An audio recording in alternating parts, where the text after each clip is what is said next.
Good morning, everyone. Thank you for joining us here on Chai Time. I hope everyone had a great weekend.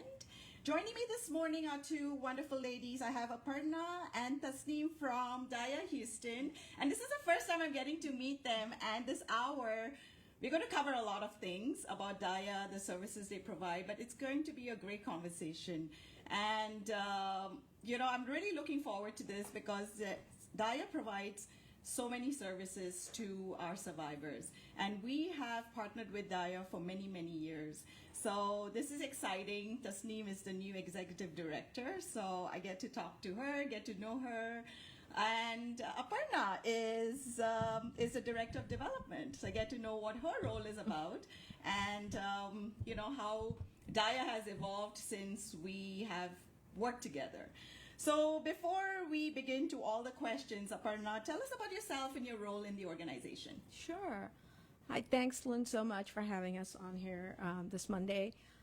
So my name is Aparna Asthana, and I am the development director at Daya. And in that capacity, I oversee both our fundraising, grant writing, grant research, and also oversight over outreach efforts in the community. So, and I also work with our volunteers. I kind of tend to wear different hats based on what's going on with Daya and what the needs are. And some of the things, that I'm involved with have been working with community members, not just in terms of outreach, getting the message out about Daya's services and impact in the community, but also working with different organizations, partner agencies, as well as corporate entities to see the different ways in which they could support our organization and the work that we do in Houston. That's great. So can you share the history of Daya? Sure. So for those of y'all who don't know this, Daya has actually been around for almost 30 years. I think this is going to be 28 years for us. And in that time, we have really mirrored the growth of the city of Houston's sort of the dynamic way in which the immigrant population in Houston has just sort of grown to make us the fourth largest city now in the country, but also an incredibly diverse, one of the most diverse cities in the U.S. So Daya actually was started by a group of South Asian ladies back in the late 90s who they began the organization in their kitchen dining tables. So this was an idea that came about because they recognized that with the increased immigration happening in the community, there was also a need for culturally specific services and to sort of help this, individuals who really needed very specific kinds of help. And sort of the whole issue came around because there was unfortunately a tragedy in the South Asian community where a woman, a young, I think she was a young mother, married to a community member from India, and there was a tragedy. She took her own life, and she took the life of her children.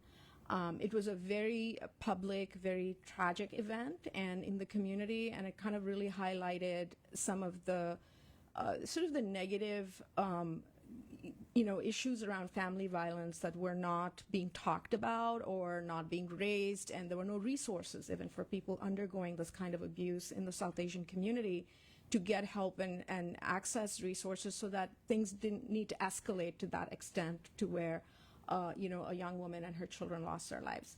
So this was really the spark that initiated that first meeting around the kitchen table for this group of ladies. And initially, it was just about helping people they heard about in the community through groceries and through some kind of assistance and connecting them to mainstream shelters and things like that. But eventually, they realized the need was a lot more than just what a group of women could do on their own, and so they just grew and expanded, and they got funding, and then 28 years later, we are here now, and we're still serving the community, and we're still out there for pretty much everybody in Houston, though our focus is the South Asian community. Last year, we served over 600 individuals that came through our helpline. We offer culturally specific services, legal assistance, housing, of course, crisis management, safety planning, and mental health counseling remain sort of very central to the work we do. And we also have, support our survivors with job skills assistance and things like that. So the whole idea is to really just, not just make sure that they're safe when they come to us, but also get them on a path to economic empowerment and recovery.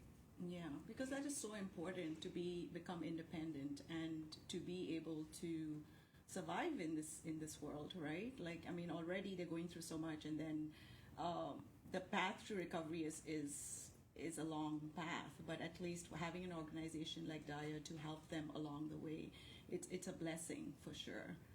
So, what are some unique barriers and challenges that South Asian survivors of domestic violence face? Yeah, I can get into that, but I'll give you guys a little bit of information too about, Aparna talked a little bit about our services, but kind of like the journey that a client takes from that first helpline. So initially, when we get that call, we'll do a lot of safety planning. So we'll kind of assess the situation. We don't really ever tell a client which direction to go. We kind of just meet them where they are. And so, during that first call, we assess, and then if they want to, let's say, leave the situation, as Aparna said, we kind of link them up to not just mainstream, but other options for housing, for safety, and then work through all the other programs with them. So we do have a staff now of 17, we're proud to say, and there's advocates, there's counselors, there's a legal services director, and so some of the barriers that we face are related a lot to the immigration divorce status. And so what we're seeing in our community is that we have a lot of survivors that are here on a dependent status to their spouse. And so let's say they're in that situation and they want to leave the relationship. Things like divorce, child custody becomes a concern, right? If you have U.S.-born children and you want to go back home to where your support system is, it's not always possible to do so. And then, most of our survivors are highly skilled back home. But then when you talk about translating those degrees to the U.S., it's not always, a linear thing. And so that becomes a barrier and challenge as well for a lot of the population that we see. And then there's definitely like the cultural stigma, right? Most of our religions, our faiths, dictate that we don't access divorce if it's not absolutely necessary. And so a lot of what Daya does is kind of working with the community, with faith leaders, to kind of provide that education and awareness of, the difference between this is a communication issue or this is actually violence occurring, and then we don't want to seek things like counseling, rather safety for our clients. And so there's all of that stigma from, the community of coming forward, the shame associated with it. And sometimes there's multiple abusers too. So, our families are used to living in multi-family households. And so sometimes you'll have your in-laws living with you, and they may also be perpetrating abuse on you as well. And so that is definitely a cultural barrier that our clients face. And a lot of times their own families aren't supportive, they don't necessarily understand the situation, and they say to just be patient and deal with the situation. So there are so many different cultural, faith-related dynamics that kind of come into play for our clients, making it more difficult for them to access help. Then there's the barriers of reaching out to the mainstream population, right? So most of these shelters or law enforcement, they don't understand. At Daya, we speak 17 different languages, but if you make a call to 911, who's to say that the police officer that shows up at your house is going to understand your language or your culture? And again, that's where we come in. We do a lot of education with law enforcement, with the court system, the criminal justice system, and things like that to kind of provide that cultural piece of things. The shelters, they're a great option, but a lot of our clients don't necessarily want to access that option, and rightly so, because they're used to, again, speaking in their language, the food that they're used to, living with their family. And so it's a really foreign, difficult concept to wrap your head around just getting up and leaving everything you know for a place that you don't. Yeah. So, I'm just thinking, like, say someone has called the helpline, Yeah. and they want to leave, they want to leave the abusive relationship they're in. Yeah. So what are the steps that, walk me through Yeah. of what happens when you get the first call? Yeah. So when we get that first call, first of all, we assess their safety. Are you in a safe place to talk? Is your abuser in the house? So, we want to make sure that they're not in a place that the call will be interrupted. And we always encourage them to hang up if that happens, if they're unsafe. Once we assess that their safety is there, then we can move on to kind of just understanding. We do a lot of listening, compassionate listening, understanding where they are in the situation, and then we meet them where they are. So to your point, let's say that someone is ready to leave the relationship, which is not typically the first phone call. And it's sad to say that a lot of times when we get that first phone call, it has escalated to physical violence, and that's why they're calling. And so if they say that they want to leave immediately, then we do safety planning around that. There's a lot that it takes to kind of get them to a point where it's safe for them to leave. So in terms of safety planning, what I mean is, okay, well, you want to leave your spouse. Do you have children? Where are they? Are they at school? We encourage them, so we do safety planning at really 3 different stages: before they've left the relationship, as they're in, they've now left, and then even after, divorce and arrangements have been made to kind of, safety plan co-parenting with their spouse. And so that first step really involves packing a bag, identifying a safe location. Now, a lot of times our clients want to go stay with their family or friends, but that can put safety issues in place for everyone involved. And so we do have access to, we'll pay for short hotel stays in an undisclosed location, or matching them up to that shelter staff, and making sure that transition, sending an Uber, sending a Lyft, to get them to that location safely, making sure that they're leaving at a time that the spouse is sure not to come home. The police are also a great resource, because anyone can call the police out to kind of safely leave the situation if that's, necessary. But prior to that, honestly, a lot of what we do on the phone during that first phone call is really just listening. Most people aren't ready to leave, and they're just wanting to understand what this even means. A lot of times they don't realize the different types of abuse that they face. So we then ask them to, enroll in services with us. They get a client advocate or case manager, and then counseling is crucial to kind of walk through what they've gone through, start that healing process, and then safety planning occurs throughout. Yeah. So, that is amazing. And so, do y'all collaborate with other organizations? Absolutely. Absolutely. We wouldn't be anywhere without our community partners. So we have really good relationships with all of the local shelters, with law enforcement, with judges, and other service providers. So, for example, we, at this point, don't offer counseling for children. So we have community partners that will kind of take over. We have a lot of referrals. So if there's any attorneys out there that do immigration and divorce cases, we partner with attorneys. We do offer a small retainer fee, in certain situations, but there's so many needs and so many clients that we can't financially support all of them. And so those community partners are really integral to the work that we do, in providing those resources to the clients to set up those cases. With immigration, we're very lucky that we have community partners that we can, link the clients up with, and they'll provide that. And we don't leave them through any part of that journey. So as we make the referrals, we're still providing a core, spectrum of services for them as well. Yeah. So you all have a lot of success stories for sure, right?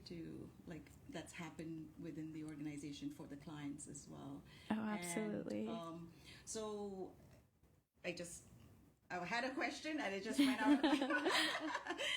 So I was, I was wondering, how has it evolved within our community? Because I see now that Daya does do a lot of you'll have a lot of events. Yeah. You'll get involved, like like you said, in you'll go to temples, masjids, and you'll talk about the domestic violence, and you'll raise awareness for that. So, are there any statistics or numbers that you can share with us that show, like, the numbers are going down, or there are more people coming out to talk about it, or, there's more awareness being raised? I mean, go ahead. Sure, I can jump in. So, it's an interesting kind of a question. Are rates of domestic violence going down? We know just from statistics, and this is just reported statistics, that it's not. Especially coming out of the pandemic. Yes. We saw, like Daya, like many other DV and human services organizations, saw sort of a very high levels of need. And so we think about what's going on generally in the world, right? And in our own communities now, there's a lot of anxiety, a lot of the cost of living has increased. There's, shortages, and not shortages, but it's really in terms of like access to housing, affordable housing and things like that. There's a lot of pressure on families. So if you think about like immigrant families that are already sort of constrained due to language barriers and economic barriers and all these things, the pressure on just that household, right, has really increased. So many times, like Tasneem said, when an individual makes the call to Daya, it's because the abuse has escalated to a point where they are really scared for their physical safety. But the chances are there's been years of other kinds of abuse that have happened. And usually, like economic abuse, we know that that's a huge reason why people don't leave. And, if you think about it, it makes sense. If it's usually it's a woman who's a dependent and has children, and her life is so sort of curtailed by the abuser that she can work. She's not allowed to drive or have much access to the outside world. Her life is very limited and just around the house, and she's sort of, the abuser has a lot of power and control over the decisions she makes. She's probably not in a place to have much economic empowerment, right, over her own finances. So for somebody in that situation to make the decision to leave is incredibly difficult, because where is she going to go? Where, even if she went to a shelter, she may have to take kids, then what's the long-term outlook for her? So all of these reasons, I think really prevent many people from coming forward. And as Tasneem says, there's such a stigma too, that, you got to work it out. You got to stay with your partner and make it work. It's for the children. All of these ideas are so entrenched in our South Asian mindset. So by the time, we last year we served over 600 clients, and many of them, did get a lot more services from us in terms of mental health counseling, safety planning, legal assistance, housing assistance, transportation, childcare. Because we know that it's not just a single service that's going to help a survivor. It's really just holistic services across the board. And in some cases, survivors may need just a few months worth of support. And then we have some survivors that have been with us in some capacity for the last 3 or 4 years, because we know that overcoming trauma of any sort, really, but particularly in domestic violence or family violence or gender-based violence, it takes a very long time. And it's not just the physical scars, but it's the emotional and mental trauma that survivors have to really overcome. And then, of course, then they have children as well. So children are also impacted as part of that. So to answer your question, no, we wish we could say our numbers are going down, but when I talk to our helpline advocate, that does not seem to be the case at all. So, sadly, that's not something that I can say comfortably that numbers are going down.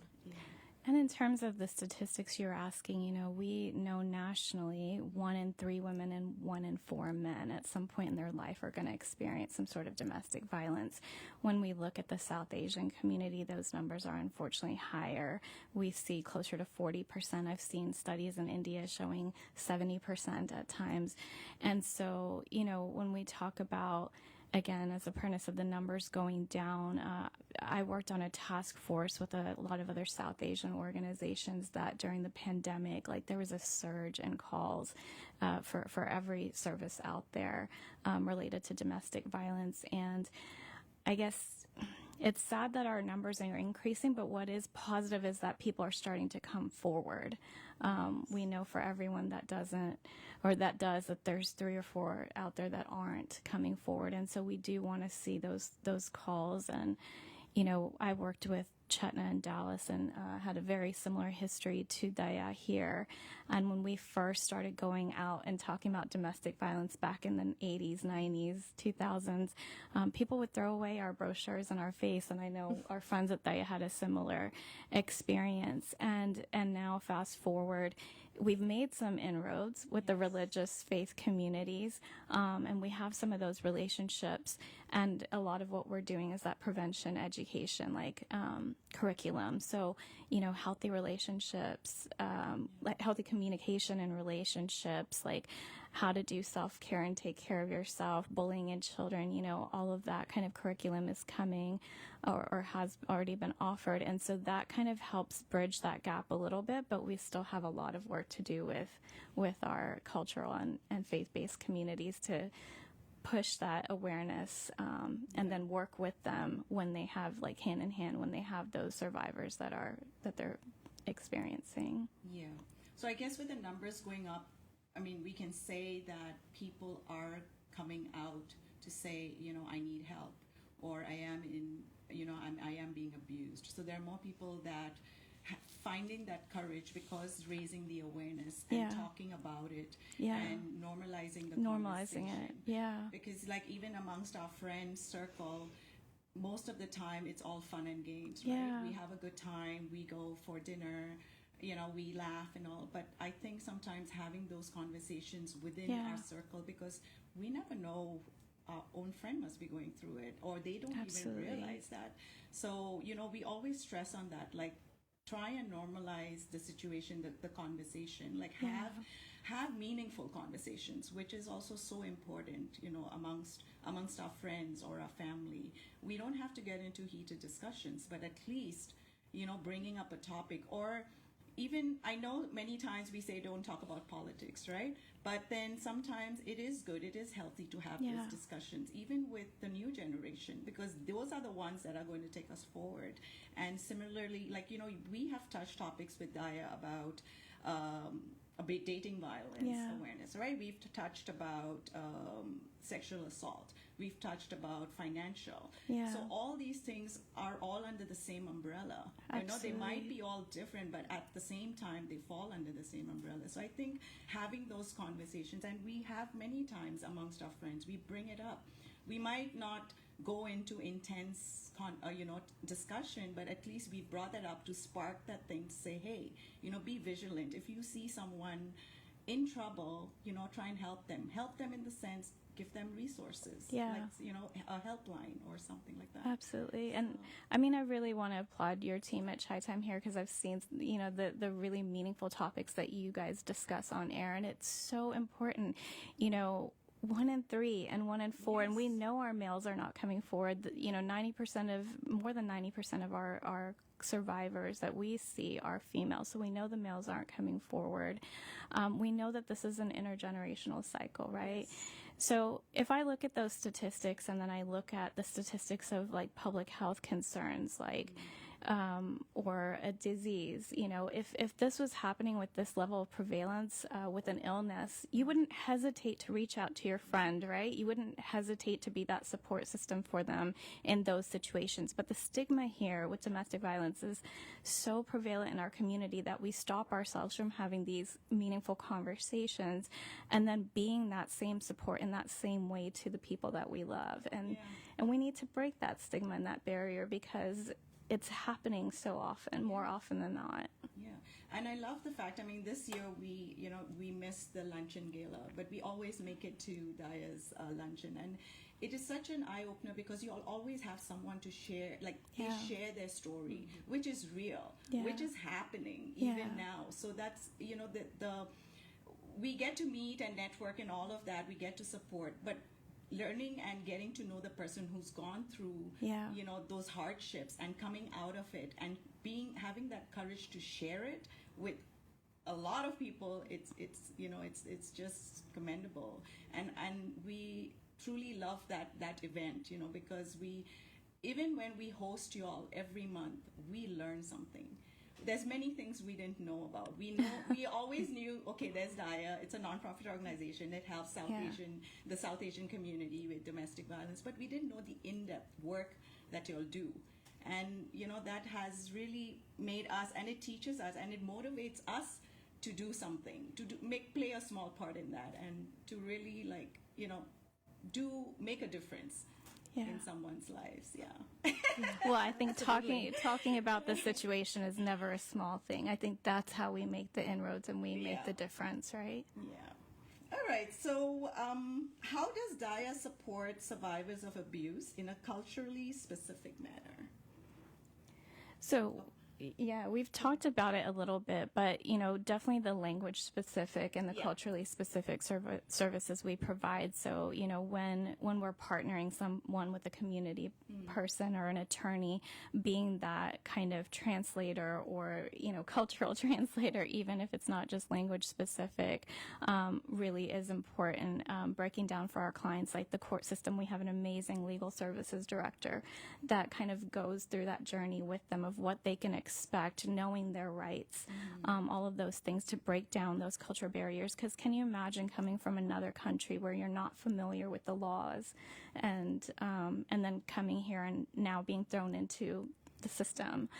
So a lot of what we do is kind of that mainstream handoff, or not even handoff, but walking through the journey with someone through all of the different things that they work with, helping our clients think outside of the box. If they're here and they're able to work, but they don't have a resume, or their credit has been ruined by their spouse, like working with banks to kind of, I just learned of an agency in California. They're starting a survivor credit union. And because it is so difficult for our survivors to get things like bank accounts when their credit history is non-existent or bad.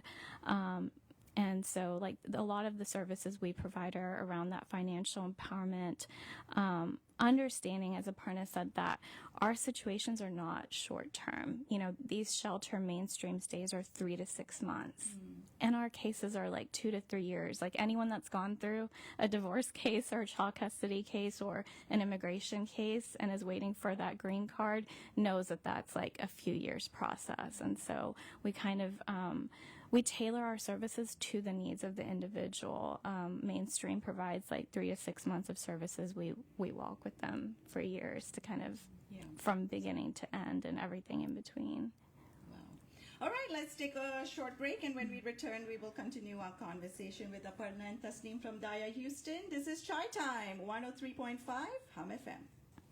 Welcome back to Chai Time on 103.5 Hum FM. I am in conversation with Tasneem and Aparna from Daya, Houston, and we have been covering a lot about the services, talking about Daya, and it's always a learning experience for me here whenever any one of y'all come to the studio. So thank you. So let's continue. What are some of the challenges survivors have in getting access to housing? Great. That's a great question, Len. Thank you. We've already talked a little bit about the biggest barrier for many of our survivors to leave is economic, right? And so housing kind of goes hand in hand with that, because if you think about it, if a person's fleeing a relationship with children and they go into a shelter, we know that in Houston, shelters are there are no beds available. Frequently, there's a waiting list, even for access to shelter. And shelter is usually, just a few days, maybe a few weeks. But there's a pressure for, for people to exit shelter. But where do they go after the shelter, right? So Daya really will work with our survivors to find them access to housing, and that's really is tailored to their needs. So for many of our survivors, when they are in a situation where they're able to get an apartment, they also, and they have children, they want their children to continue to go to the same schools and the same resources that they had. They really don't want to be in a position where if they live in one part of town and they're fleeing, they're going to be completely transplanted to a different part of Houston and have their children attend schools in a very different part of Houston. So one of those things, we really empower our survivors to pick their own housing. And we do provide housing assistance. Now, I will say that in the last year, Houston's housing pricing, if most of us have noticed this, have skyrocketed.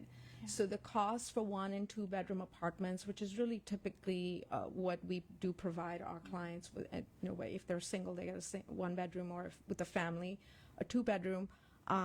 Those monthly rates have just skyrocketed, and so that is actually one of the biggest challenges right now, is for us to be able to provide that level of housing assistance to all of the clients that need it at this point. Because without access to safe and stable housing alongside the job or economic opportunity, there's really no sustainable way for a survivor to leave her abuser and restart a life, right? So it is a pretty critical need for us to be able to really just support our clients with safe and affordable housing. And one of the things that we know, that DV is actually the leading cause of homelessness amongst women and children. And in the South Asian community, what makes it even more challenging is, we have said that a lot of South Asians prefer, there's this huge stigma around homelessness anyway, going to shelter, but even if they are, staying with somebody, many of our survivors have never lived alone in their lives. So there's this huge fear factor about leaving an abuser, but then having to also restart their lives all by themselves, which in our very sort of family-oriented communities, that, this is maybe an individual that's never had to spend a night alone, right? So that's pretty daunting if you think about it. And so they essentially prefer to rent a room or something from another Desi woman or a Desi household as they're trying to rebuild their lives. But right now, we are looking to provide housing for those individuals that are ready to access affordable housing alongside job assistance and things. And I did want to highlight that the current U.S. Department of Housing and Urban Development report for the fair market rent for Houston, so this is just Houston, 2025 has increased by more than 12% for essential housing. This is an average, so we're not talking about really high-end parts of town. This is just an average for Houston. A 1-bedroom now averages $1,279 per month, which is an increase of over 12% from last year. A 2-bedroom apartment has reached $1,529 per month, again an increase of over 12%. So we're really asking people who are extremely low income, have no credit, have no access to resources, may not speak English, who are literally out there looking to restart their lives, right? And we as a community are trying, and as an organization with community support, this is what we're trying to do, is really get them to places where they can be safe and stable and then begin that long journey to restarting their lives. And it's hard. Basic housing is difficult to manage on top of things like, if you think about it, what else might they need? They might need transportation. Yeah. We don't in the city of Houston have access to good public transit. So even getting clients to come to appointments at our office or accessing resources in the community might mean paying for Uber or Lyft rides for them, right? Because they don't drive or they just cannot afford a car. Childcare is a huge barrier for many of our clients. The cost of childcare, just like housing, very, very high, very unaffordable for many people. And for many of these survivors, if they are to go out and look for work and get a job and show up at that job on time, they're going to need childcare for their children. And it's a kind of a chicken and egg, right? Yeah. So it's a hard, it's not an easy path for them. And this is where Daya really, I think we go all out. Like, our advocates are just doing everything within their power to find resources and connections in the community to help our survivors kind of put all those pieces together so that they have some sort of a safety net, basically, to get them on that path to recovery, right? And so housing is a big piece of it. So right now, the housing assistance, supportive housing program that we offer at Daya provides a few months of rental assistance to our clients.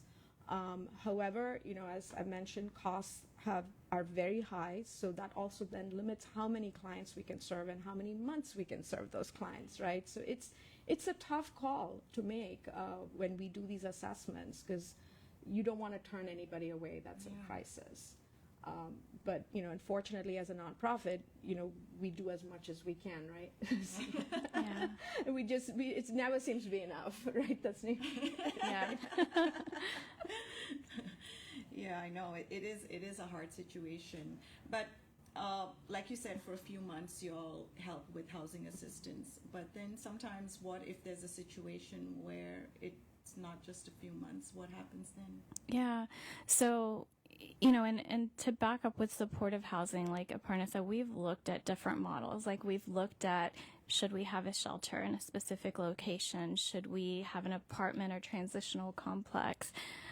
But, if anyone has lived and driven through Houston, like, your job is going to be probably pretty far off, again, with the barriers of not driving or having access to transportation. So that's why we kind of landed on providing that rental assistance. Now, we do a housing assessment on each client. So to your question or point is, if we determine that they need more than a few months rental assistance, then we can do up to 12 months. Now, again, that comes at a cost at another client, right? When housing prices are going up and we have this limited pocket of funding. And then, a lot of our funding for housing has come historically from government grants, and those are being slashed down as well. And so this is where we're kind of coming out to the community now for your support, because it is a crucial piece of getting on your feet, is having that home for yourself and for your children. And so we will do up to 12 months when we are able to do so. We also work with local apartments to kind of reduce that rent and work with our clients when they're able to. So we try to save money there. We partner with local resources. We have a furniture bank, right, that we partner with. And so we also come in and provide funding to furnish the apartment. Things like moving costs. I just moved here from Dallas, and those moving costs are exorbitant. And I have living wage job, which most of our clients don't. And even then, it's an expense that most people struggle with. So moving costs, application fees, security deposits, all of that, we give them that kind of starter kit, and then as many months as we're able. But to Aparna's point, in 23, we provided 342 months of assistance to 54 clients, 352 months of rental assistance. But because of the increase in housing this year, we've only provided so far 140 months of rental assistance to 34 clients. And so, we would love to continue to support everyone for that year, because when you think about, them finding a place to live, getting the kids in school, takes usually 3-4 months to find a job, then find transportation, the money for transportation. They're going to need that year of rent and support through us. And so we want to do as much as possible, but that's where the community kind of comes in. Yeah. All right, so y'all have 28 Days of Giving campaign. Tell us about that. Sure. So 28 days of giving comes from the fact that we're 28 years old. And so we're going to be launching. Yeah. And as we get into the holiday season, we want you guys to think about like the things you're grateful for, that home, that safe place to go to. And so what we're trying to do is provide the same for our clients. And so the 28 days will launch on next Tuesday, November 12th. It'll go through Giving Tuesday, which is December 3rd, and last one week past that.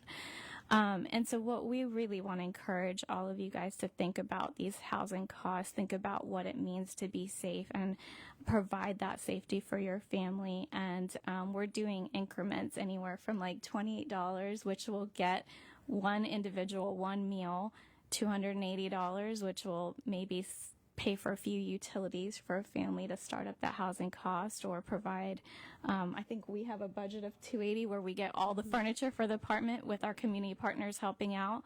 $2,800, which is, 2 months of rent plus all the startup costs, or any denomination of your choice. And so we'll kind of be launching that on our socials, our website, all of that starting November 12th. And so we encourage you guys to dig deep. Think of Daya as your charity of choice for the holiday season, and know that you will really be giving each family that you provide even $1 to that safety and security that we hope to establish for really everyone. I think housing is one of those basic human rights, yes. Right? Like it's a need that we all have, and so we're not talking about something irrelevant. Like this is in Maslow's hierarchy. A basic human need is those four walls.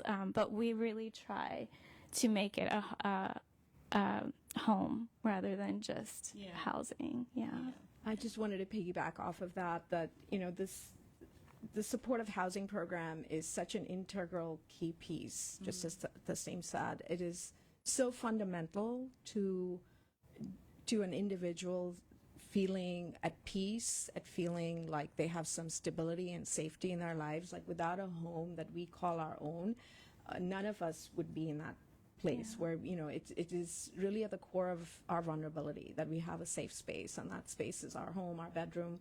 And at Daya, we really go the extra mile. We have survivor safety kits. We have, we've had community members that have donated towards them in recent months, and it's a whole entire starter pack of just the basics that we give every client when they go into supportive housing, and that can sometimes even include grocery gift cards. It can include cleaning supplies, and something as small as just a starter pack of like South Asian groceries, which many of us don't even think about twice. But even something like a box of tea bags and sugar and those very basic things, a fresh set of sheets for the bed, or towels, things that we never think about, but so many of our clients, when they receive these things, are so appreciative and so thankful.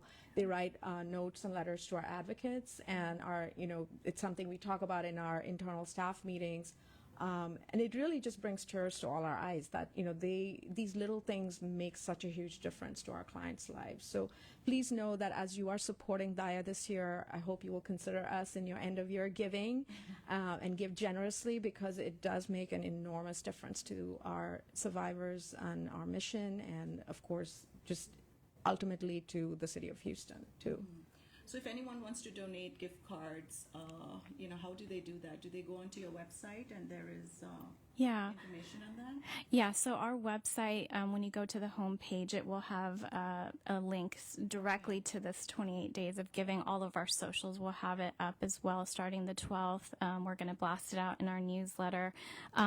We do really encourage those monetary donations, because then we can allocate the funding accordingly. Like for one client, it may be that they have family that's going to provide them food, but they need the rental assistance, or, they may have have a couple months rent, but they don't have funding for, those ongoing groceries or utility assistance. So we always welcome gift cards, but we do ask that the donations be monetary so that we can allocate them accordingly per family and their needs.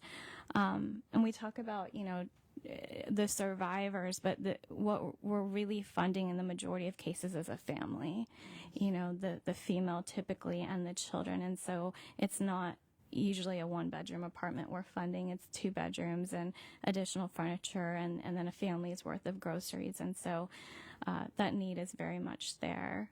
Yeah. Okay. Any upcoming events coming up for Daya? Yeah, so we actually have a really fun, exciting movie night that's free to the community, and this is happening on November 7th. So if you were to follow us on our social media, Facebook and Instagram, there is information on the movie. It's called The Signature Move, and it's happening November 7th at 6 p.m. In the Galleria area. If you go on our social media, you'll be able to access the location. But it's free to attend. We do ask that you register, and the registration link is on our socials as well. And so it's just going to be a fun community sharing event with some snacks, and it's a movie. It's called The Signature Move, if y'all want to Google it. But it's just a fun, way to get the community to come together. Okay. All right. So before we wrap up, she's given me the signal. So before we wrap up, any concluding thoughts? Tasneem, I'll start off with you. We're really appreciative to Chai Time and our local South Asian community. Coming into Houston, I've seen the warmth and the inclusivity you guys have and how important this cause is to you. Daya has really made some strides in kind of making a place in the community. And so just thank you to everyone that has been involved, that wants to get involved. We welcome your support. We welcome the dialogues and the platform to talk about this really important topic. Absolutely. Thank you. The same. And I just wanted to add, we would love to have y'all follow us on our social media, Facebook and Instagram. Also, if you would like to receive our newsletter, and we do not send those out daily, so no spamming here. But if you were to go on our website, dayahouston.org, there should be a pop-up for the newsletter. If you would sign up for our newsletter, that would be the best way to be informed of upcoming events, activities, just a lot of great information as well of, things that we want to share with the community. Also, if you go to our website, there is a donate button on the top that'll take you to our donation page. And if y'all are interested in making a monetary donation to Daya, that is the easiest way to do it. Mm-hmm. So I really encourage everybody thinking about making the end of year donations to consider Daya and their giving this year. Thank you. Thank you, ladies, so much for spending this hour with me. It was a very insightful conversation, especially about, housing assistance, which I don't think we've ever touched upon. So thank you so much. Thank you, Aparna. It was nice meeting you. It was great meeting you too, Lynn. Thank you so much for having us out here Thank this morning. you. Thank you, listeners, for tuning in to Chai Time. Remember, tomorrow is a big day, so vote, vote, vote. Your voice, your vote. Signing off, this is Chai Time, 103.5 Hum FM.